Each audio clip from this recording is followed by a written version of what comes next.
Okay, let's jump right into it. So the ET communication is at 1 million gigahertz, a unit of the prefix, right? So the communications through the satellite Intel is 1 million gigahertz. So that means that ETs could control the electronical radiation of electromagnetic waves through the cloud satellites. So the cloud satellites are hooked up to the 5G. So when you look at 5G, 5G is a breakdown of the gigahertz, right?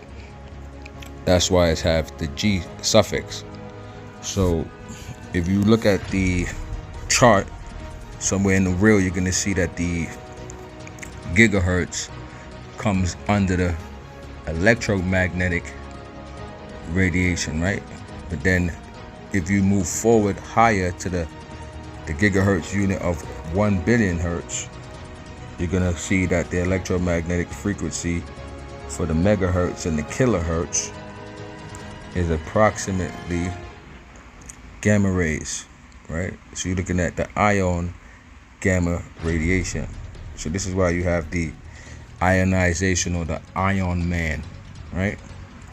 So when you look at the ion man, the ionization of the 1 billion gigahertz, right, equals to the short term of 1 billion hertz, right?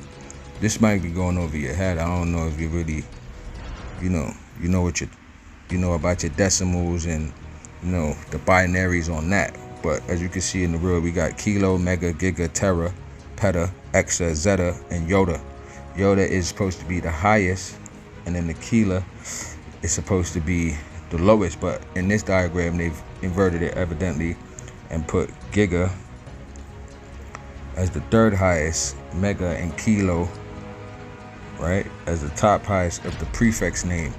So if you know about these things, and you know that the Wi-Fi receivers are typically transmitted about 5 gigahertz frequency, which is the 5G. But if you keep in mind that the most cases 5G won't exceed to 100 gigahertz in the frequency, far cry from the harmful radiation, which is measured at exahertz unit frequency equals to 1,800 hertz, right?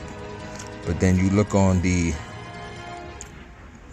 receiving, you can see that the LF, MF, HF, and VHF, UHF, SHF, EHF, right, all are low in hertz, right? So you got the maritime radio navigation, AM radio, short radio waves, VH television, mobile phone, satellite communications, as I was saying, right? So we look at the ultraviolet, right? That will come from the sun, and the 5G is a high frequency with smartphones. Medium high frequency is maritime, low frequency is antennas. So if we look at the X-ray, right, then the X-ray will fall under the 300 PHZ, and then you got gamma radiation wave. For you advanced class members, a lot of this gonna go over y'all head. But for all the extras, you should be right on the money with what I'm talking about, right? True light.